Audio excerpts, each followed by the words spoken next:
Bonjour et merci de m'accueillir chez vous en ce week-end de Pâques. Pâques, un des moments les plus importants du calendrier chrétien, mais sans le pape hier soir, lors du traditionnel chemin de croix. Il a bien présidé la messe, mais ne s'est pas présenté à la cérémonie ensuite.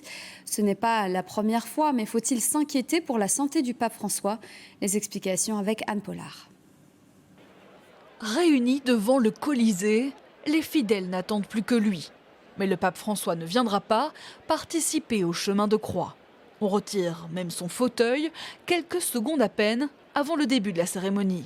I definitely don't think it was a decision taken lightly. I think a lot was taken into it, and I think he probably prioritized his health for Easter, which I think is a very responsible thing to do. I mean, definitely, I know he's been going through a lot this year, so I don't expect him to be able to make every event.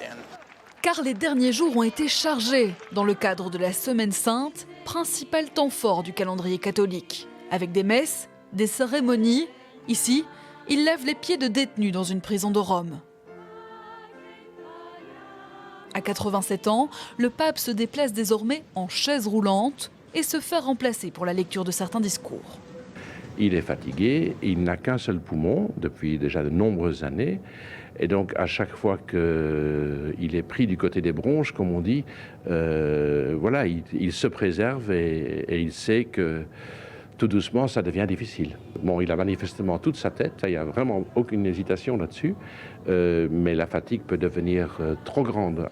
Un état de santé qui inquiète. Alors, comme l'avait fait son prédécesseur Benoît XVI, doit-on s'attendre prochainement à une renonciation du souverain pontife? Dans la dernière biographie qui est apparue au mois de mars, il parle de cette question et dit qu'il ne démissionnera pas.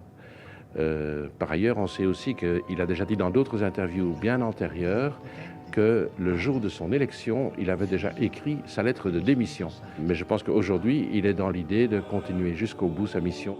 Avec en ligne de mire de nombreuses échéances, une visite en Belgique en septembre, un synode en octobre et avant cela, l'office de Pâques ce dimanche.